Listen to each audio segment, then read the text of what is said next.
Yes, phones off. Hi everyone, thanks for joining us today. My name is Kate Moody, I work at France 24. Just a reminder, this session, in addition to being live streamed on the forum's website, will be rebroadcast on France 24 English throughout the weekend. So I'm going to sit down and do a bit of a more formal introduction in just a moment. We will have some time for questions towards the end, so please keep an eye out for the microphones that'll be coming around and stand up when you're going to be asking your questions. Phones off, please, everyone. Anyone who hasn't already, and we're going to get going.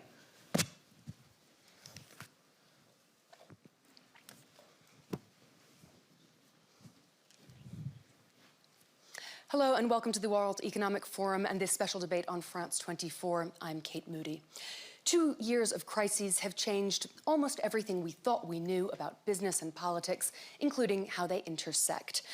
We've seen supply chains turned upside down, and national and economic interests have really clashed with global partnerships. So, is now the time for bigger and bolder spending, cooperation, and innovation?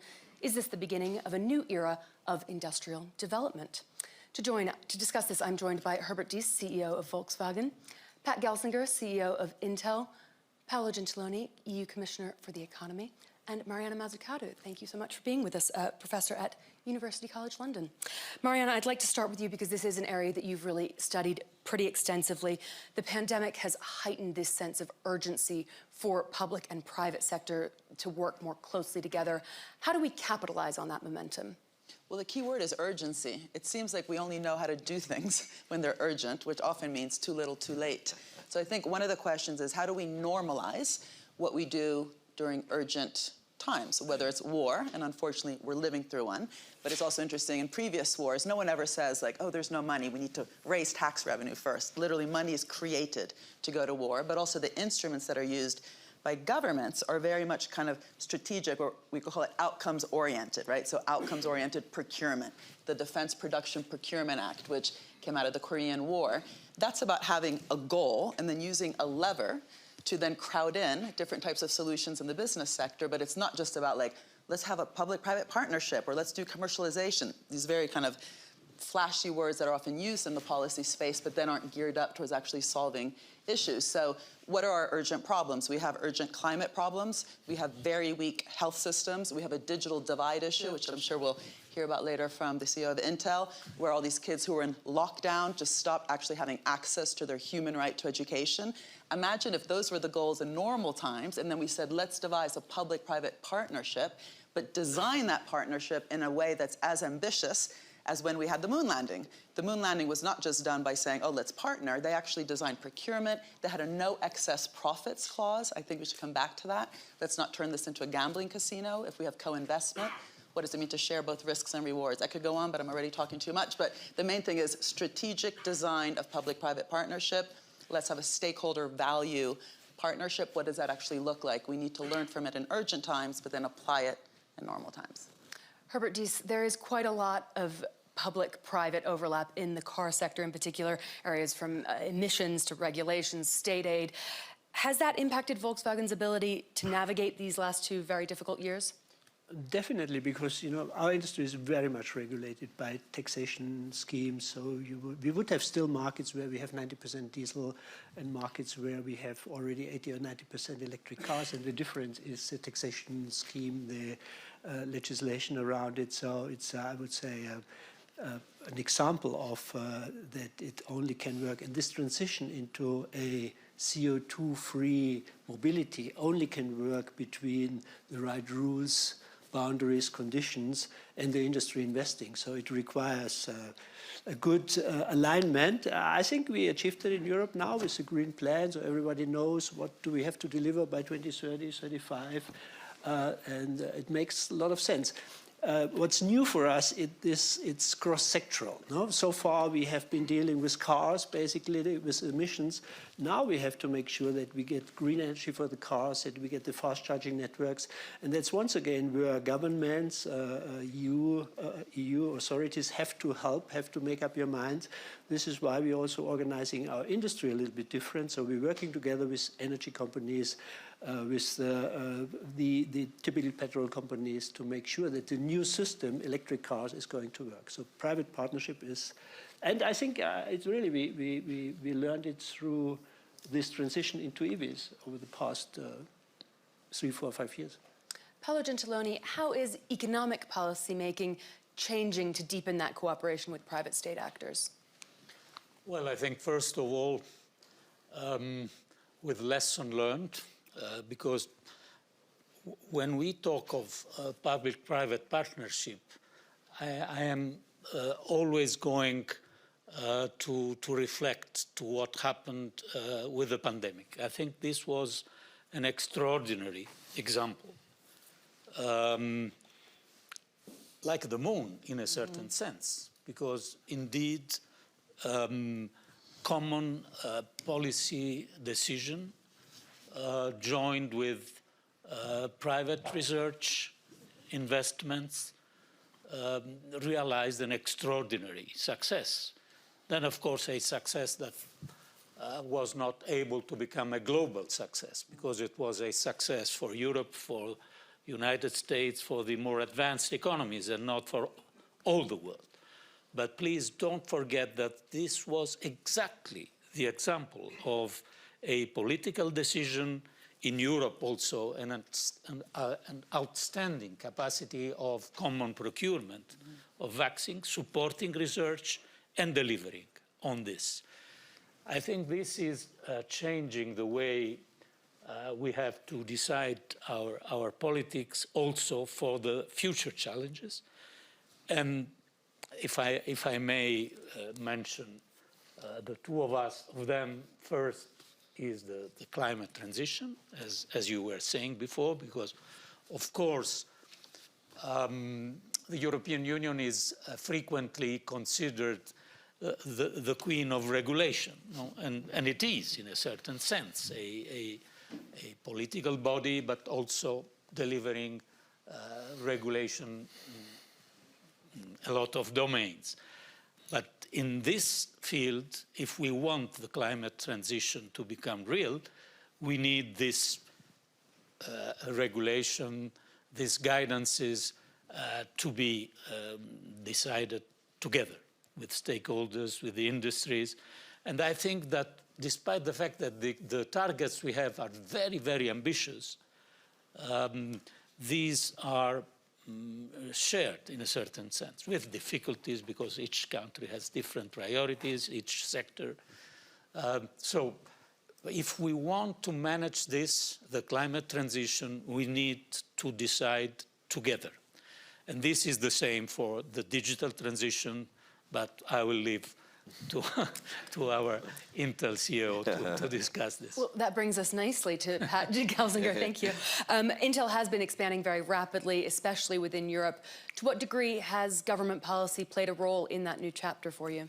Yeah, and I think obviously in this period of time where semiconductor supply has become, such a incredibly sensitive topic around the world, all of a sudden we woke up and we realized that this is an industry that we invented in the U.S. and Europe.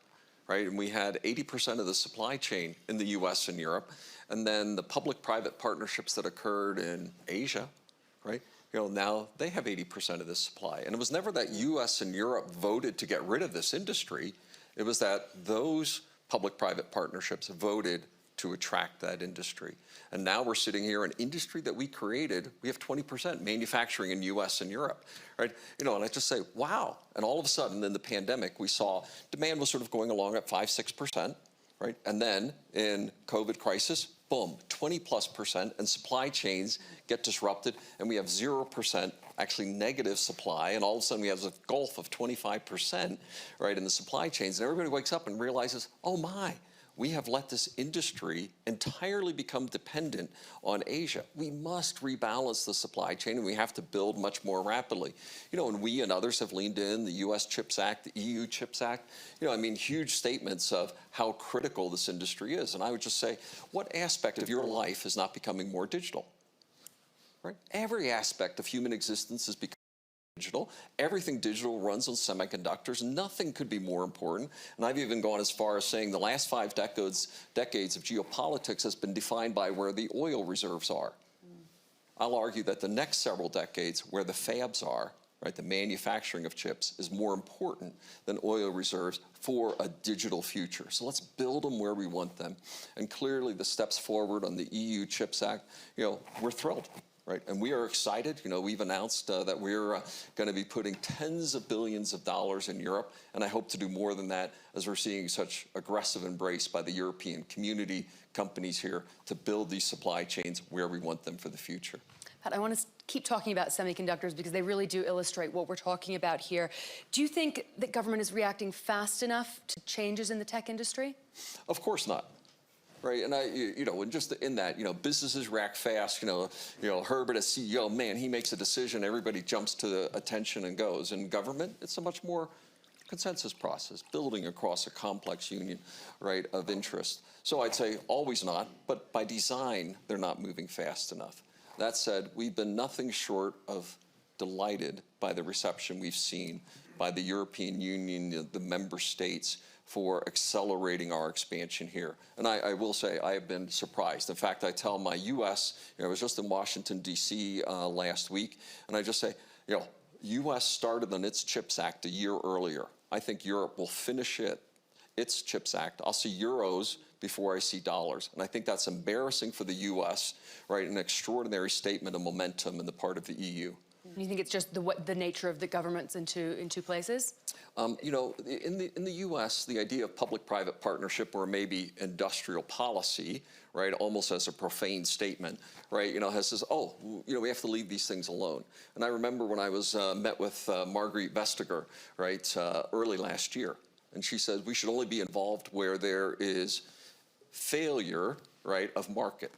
Right? And in that, right, I says, well, your industry has gone from 44 to 9% in Europe.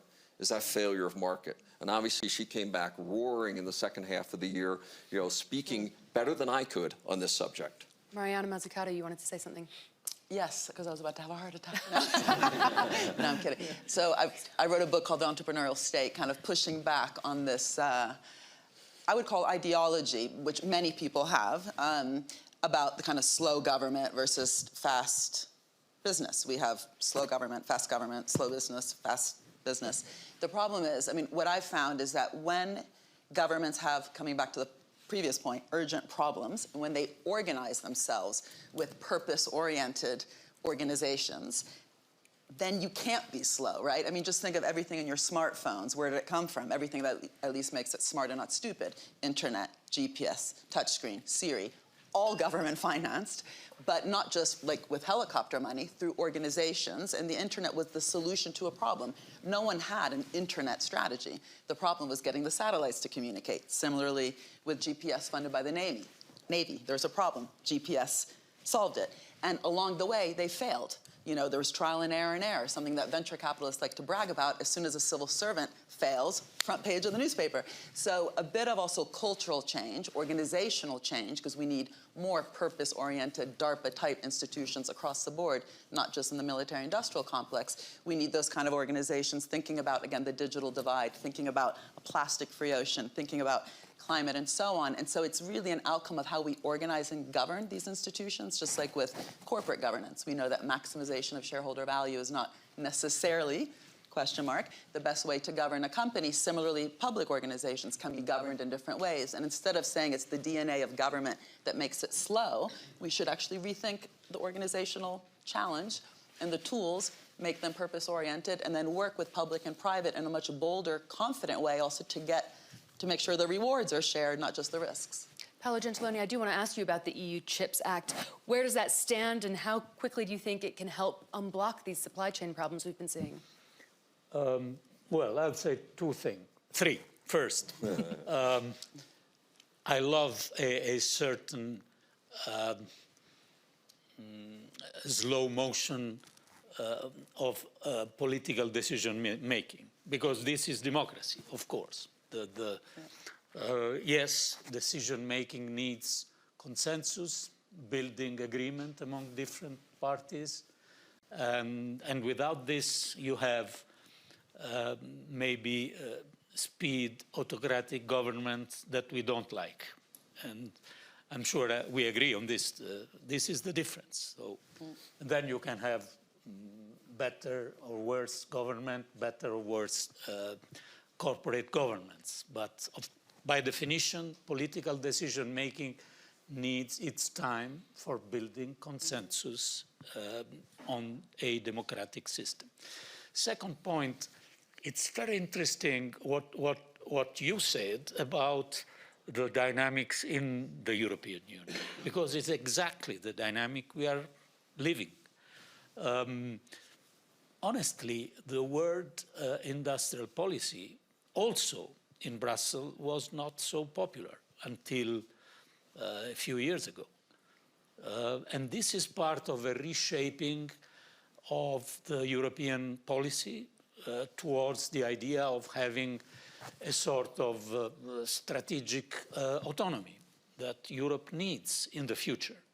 And part of this is the industrial policy on semiconductors, the CHIPS Act, formally adopted in last February, which the starting point is very easy.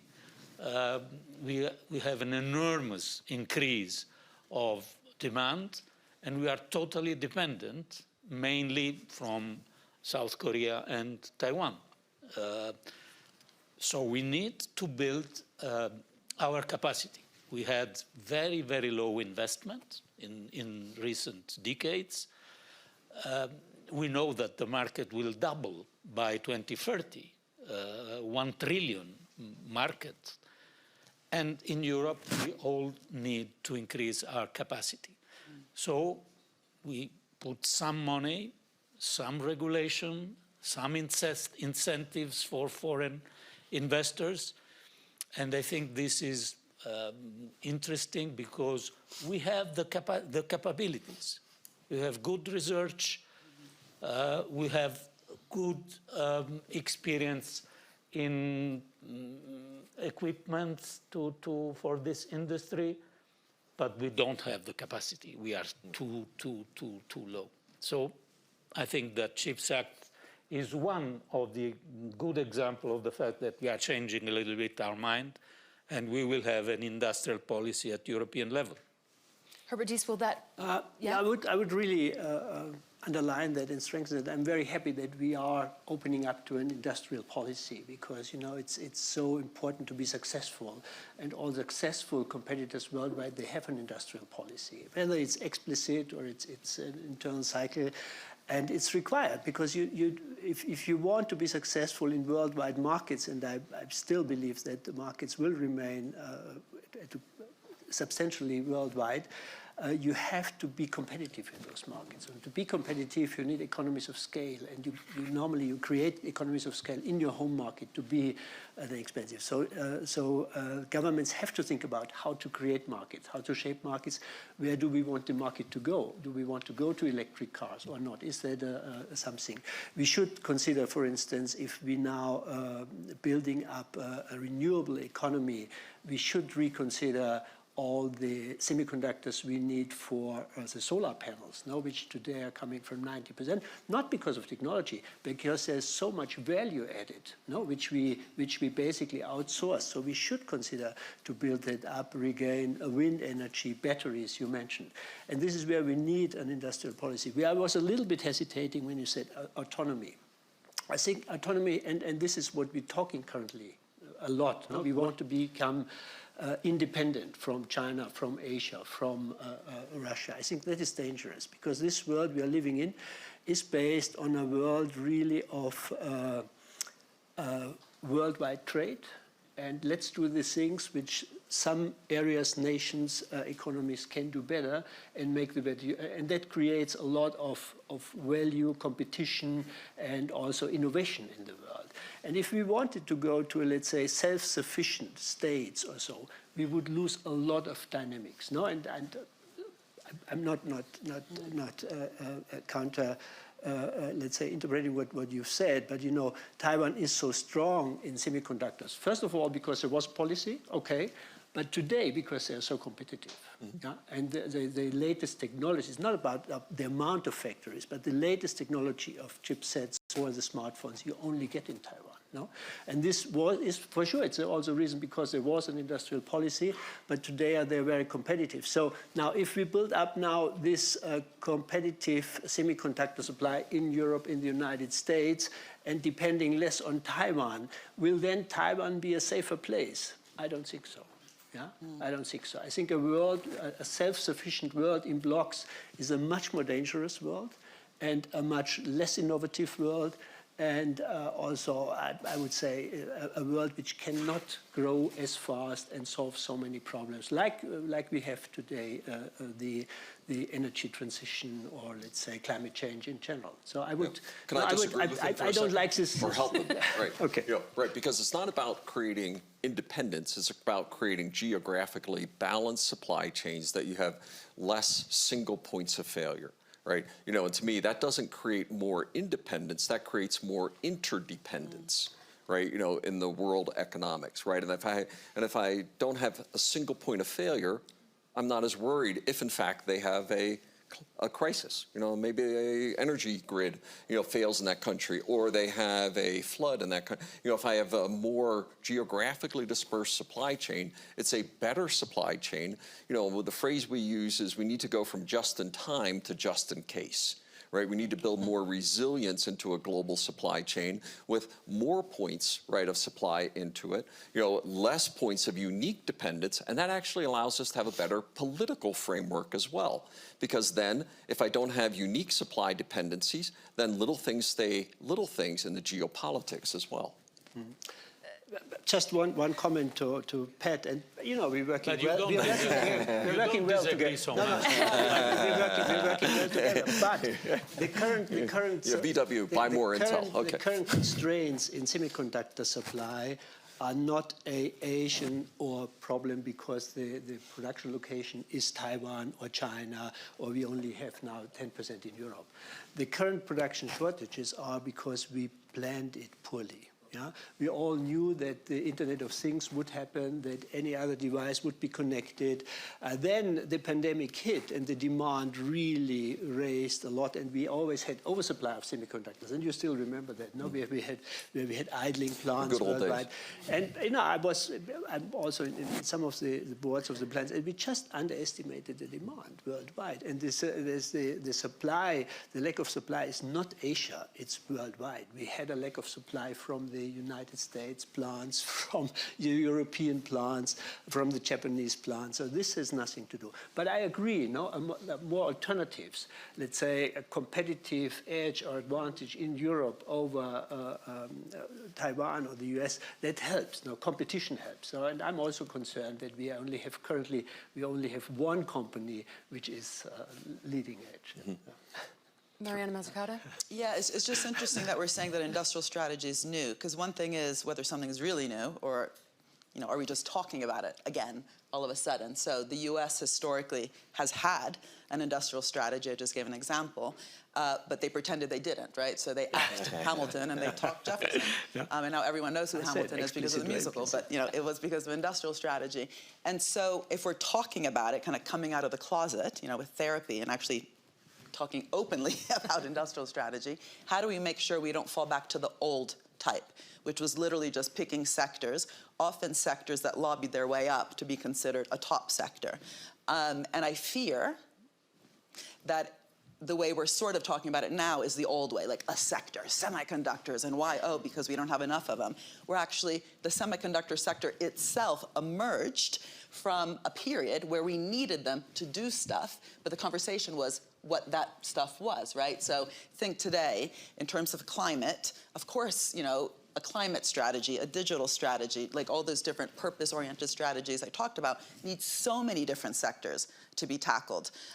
Just like, again, going to the moon was not just aerospace. It was innovation in nutrition, electronics, materials. The whole software industry, as we know it today, in some ways was a spillover of the moon landing. So I don't think there's enough discussion about what those kind of moonshots are. And what Herbert said before was the intersectoral. This is about intersectoral industrial strategy, not obsessing about one sector, which often, if you hear the conversations, it's kind of sometimes also done by people, obviously not on stage today, who might not even know very much about the sector. They've just been told it's a top sector. And by the time they get there, it's too late because that sector has moved on, right? So I do think it'd be really interesting if we could get climate, digital, health strategies to drive intersectoral industrial strategy and conditionality. I'll just stop on that. Conditionalities linked to all sorts of levers that governments have, which are loans, grants, and so on. It shouldn't just be to give money to a sector. It should be conditional on that sector transforming. Like in Germany recently, where the steel sector received a large loan from the public bank, the KfW, conditional on it agreeing to lower its material content. How it did it was up to it, no micromanaging, but they now have the greenest steel along with Sweden, because they had to introduce repurpose, recycle, reuse technology throughout the whole supply chain. That made it an innovative steel sector because there was an agenda around green. I also want to ask our panel briefly about trying to balance the risks and rewards of this closer cooperation. How do we make sure that this works for everybody, not just for the people here in Davos today, but how do we better distribute the benefits of all this innovation, of all this cooperation? No answers. We don't have any answers. No, well, I think the fact that we are living a crisis, a war, the consequences of this war, supply chains disruption that were beginning before the war, of course, should not bring us to any negative conclusion about globalization. This, I think, should be our view. In any case, it's my view, and it's the European Union view. Before we were referring to the strategic autonomy, I have to say that after a long discussion, the definition that we have in the European Union is open strategic autonomy, which is a sort of an oxymoron, but exactly to say that, yes, we need to invest in our strategic autonomy, but without losing the fact that we are a player of a global world and open to global cooperation. Of course, this is affected by the crisis we are in. How do we address this? Differentiating the risk. I agree with what you were saying. But not because we are thinking to a new form of self-sufficiency.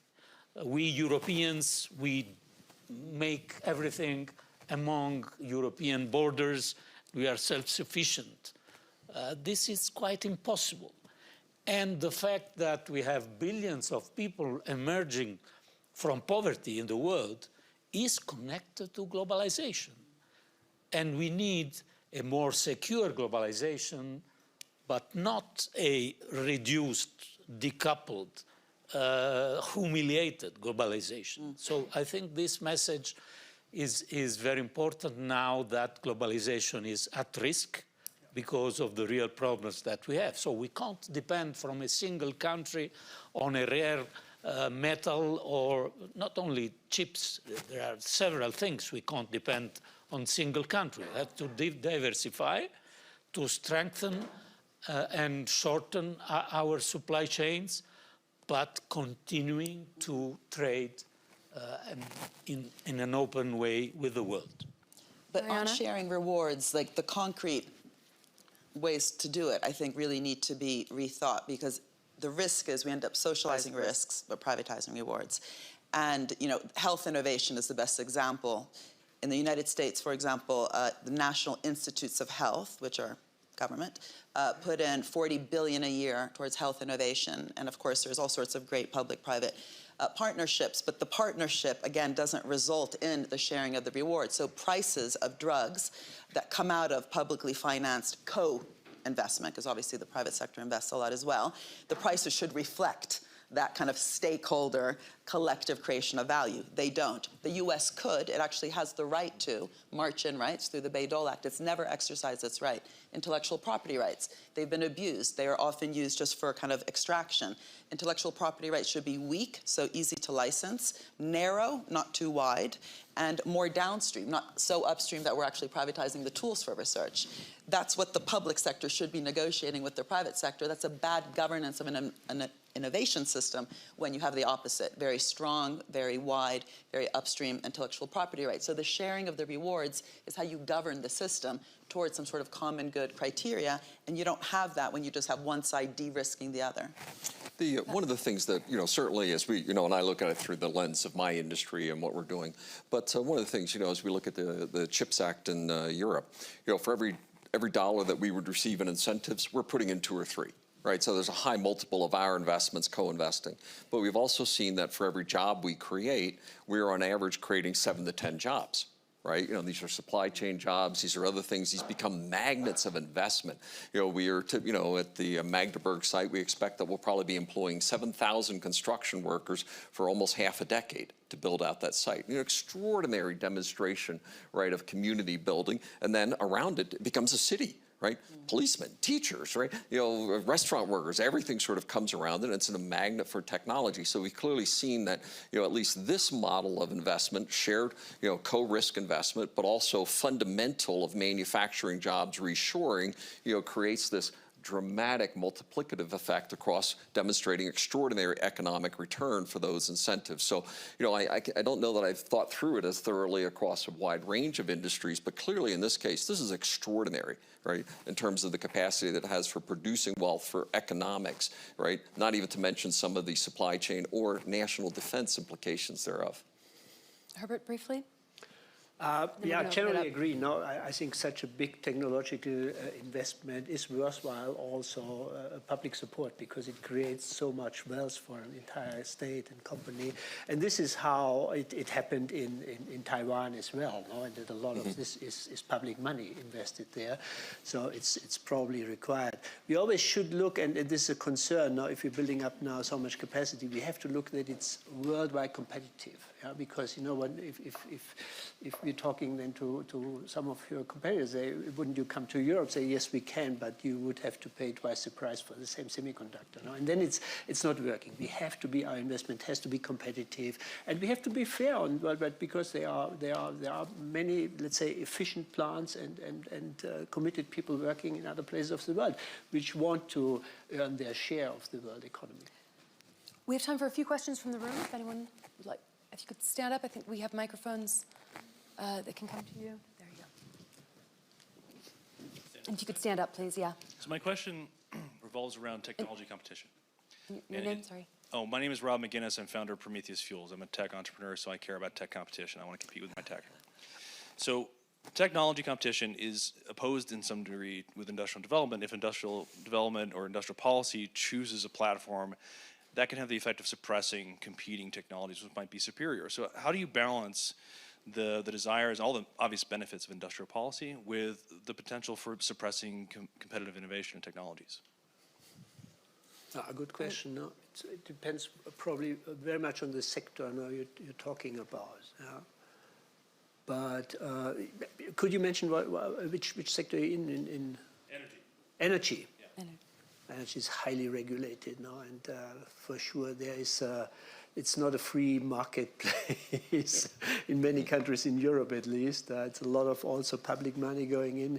It's regulated, and the players there accept that it's a regulated market, I would say. No, so but there are areas where you can, within the regime they set between EU government and rules and national, which are quite severe there. You always find your gaps where you can build up your business. But I accept that it's not really a free innovation environment. At least, again, looking through my industry lens, there's two things that are complementing the investment or incentives in the manufacturing domain, right? There's building out a foundry capacity for universities and venture communities and long-term pre-competitive research. right? I think those two areas fundamentally create the opportunity for technological competition long term.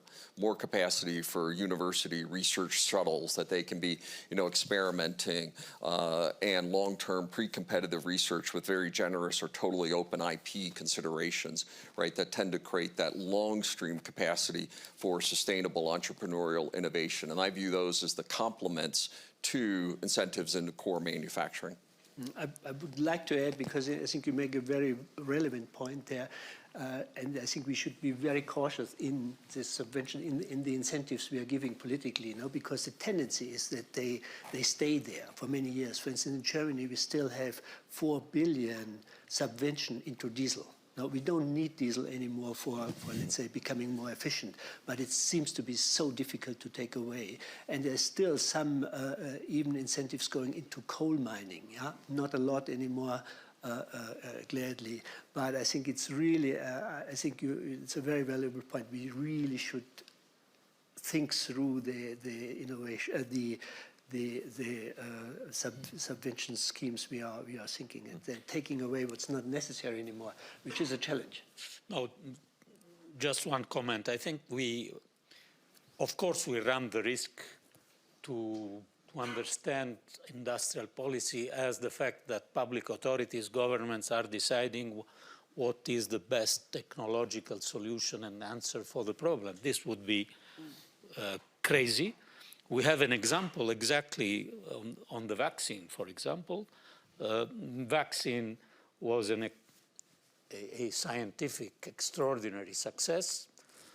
Behind some of the success, there were also national or European funding in some of the companies, but the basis was competition among these companies and technological autonomy.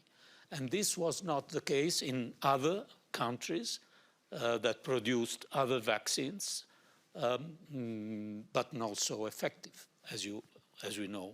But just on competition, I mean, the assumption is that, everyone wants a more competitive market, but as your question implies, the incumbents don't. And actually, Frank Giels here has written wonderful work on incumbency effects and what to do about it. But it's also about kind of who defines the problem. And that's why I think the more ambitious we can be on the problem setting. So it's not government kind of micromanaging and deciding everything, but being ambitious on the problem, even really like problems like the one I mentioned, I think I mentioned before, Sweden having this policy about school meals have to be healthy, tasty, and sustainable. That by definition means that the procurement contracts to the private sector have to go to those who are innovative, who actually have new ideas how to make healthy, tasty, sustainable lunches, right? So as soon as it just becomes a handout machine, guarantees, subsidies, like we have in Italy. Anyway, exactly. That's part of the problem. So it's not about government policy or not. It's can the government policy be really ambitious to crowd in as much experimentation and new thinking within different sectors in the business community, and then using even something like a public bank can be a problem. In Italy, our public bank ended up handing out money to sectors who, again, just lobbied their way up and asked for it, versus providing patient long-term finance to those companies that are willing to work with you on really difficult things. Right, and that by definition is going to create a bit of disruption from the old guys who just want to do things in the old way. One we've only time for one more question, I'm afraid. There's a microphone for someone. Right there. Hello, I'm Hilary Cottam. I'm from the Centre for the Fifth Social Revolution. In previous industrial eras, we've seen leading industrialists play a really critical role in rethinking the social contract.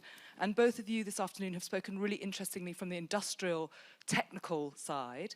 Mariana, of course, has talked about kind of wider missions of which a social contract would be part. I'm wondering what you both think your roles are in rethinking education, health, the broader issues that fundamentally are the foundations of any good industry and any good industrial strategy. When we announced our big, I expect we'll do something very similar in Germany as we proceed with the Magdeburg site that we're doing there. We facilitated all of the universities around us and a aggressive STEAM pipeline build out of talent, new programs. We have strong efforts for, in terms of AI training for youth, community colleges in the U.S., into high school programs. We have a moonshot of, it's a $1 million girl moonshot for AI training that we've set out. So we see, again, if you look at it through fix the social problems, that's too big. But if you can say through our lens, what are we good at? We are good at technology training. And we are going to make sure that's the case for as many people as we can in every community that we're participating in to build the ability to do that. And then through that lens, how do we then deliver that across the globe? That's how we view at least one dimension of that problem. Clearly, we see climate as another one, right? We're going to use a lot of energy in these sites that we build out. We use a lot of chemicals in those locations. So again, we're viewing through the lens of what we're good at, and now how do we make that better? We deeply believe in this view as technology as a force for good, right? That we have to be shaping these fairly neutral technology platforms, and how do we make them good? Not better, but how do you make them good for humanity? Robert, very briefly. Probably, we have the highest standards in Germany, and we're trying, becoming more globally, we are always exporting those standards. We're caring about the community. And it becomes now also much more business relevant because we really are struggling to attract the right talent. Not only white collar, it's blue collar, it's not only R&D, and this it applies for America, applies for China to get the best people in the industry, and also for Germany. And this is a natural reinforcement of delivering beyond the salary, and people are looking for more than beyond the salary. And I think Volkswagen has good track record on that. But Hillary's question, I think, needs to be more provocative, because I know Hillary and she does amazing work. And I mean, one of the interesting things is that, capitalism can be done in different ways. So Volkswagen has trade unions on the board. What do we think about that? Let's talk about that in places like Davos. Otherwise, we just talk about stakeholder value as this fluffy, feel-good thing and not the kind of concrete structures. Or $4 trillion have been used for share buybacks in the last 10 years. By the top 500 companies. That's a huge lack of reinvestment back into the economy. That itself is part of the social contract. Bell Labs actually came out of a period in U.S. history where the U.S. government said to retain your monopoly status, AT&T, you have to reinvest your profits back in innovation and big innovation beyond telecoms. So the social contract is about the negotiation, the deal. It's not just about doing great things for the community. And it does have an effect on profits. They do get shared more widely when you start, believing that value is created collectively. It's not just redistributed as a feel-good thing. We have unfortunately run out of time very quickly. I'm going to give you each about 30 seconds for your closing thoughts today, please. There we go, Mariana. Very, very efficient. I love it. Mr. Gentiloni. Oh, I think we all share the fact that this challenge of technological evolution should help a more secure globalization and also a social dimension. I think we will be confronted very soon with the social dimension because inflation is there, and the challenge of dealing with this will be a big one for all our governments and authorities. Mr. Gelsinger. Everything's going digital. Everything digital needs semiconductors. We're going to build a lot more of that supply chain here in Europe, and we are thrilled with the warm embrace we've gotten from the EU to do that here. Okay. Mr. Diess. I love to hear that deglobalization and block building is not the solution, more so for Europe, because we are depending on open markets, and the world, a more global world will be a better world. So thank you for saying that. Ms. Mazzucato, rethinking your closing remarks there. No, it's the same one, but let's walk the talk of stakeholder value. And if we can't do it during a global pandemic by sharing the knowledge, the whole idea of collective intelligence, which Dr. Tedros has been asking us to think about, then we get vaccine apartheid. And that's what we have. So you began with the vaccine. The vaccine's not the mission. Vaccinating everybody in the world is the mission, and we have failed miserably. I want to thank my panel. Thank you, everybody in the audience.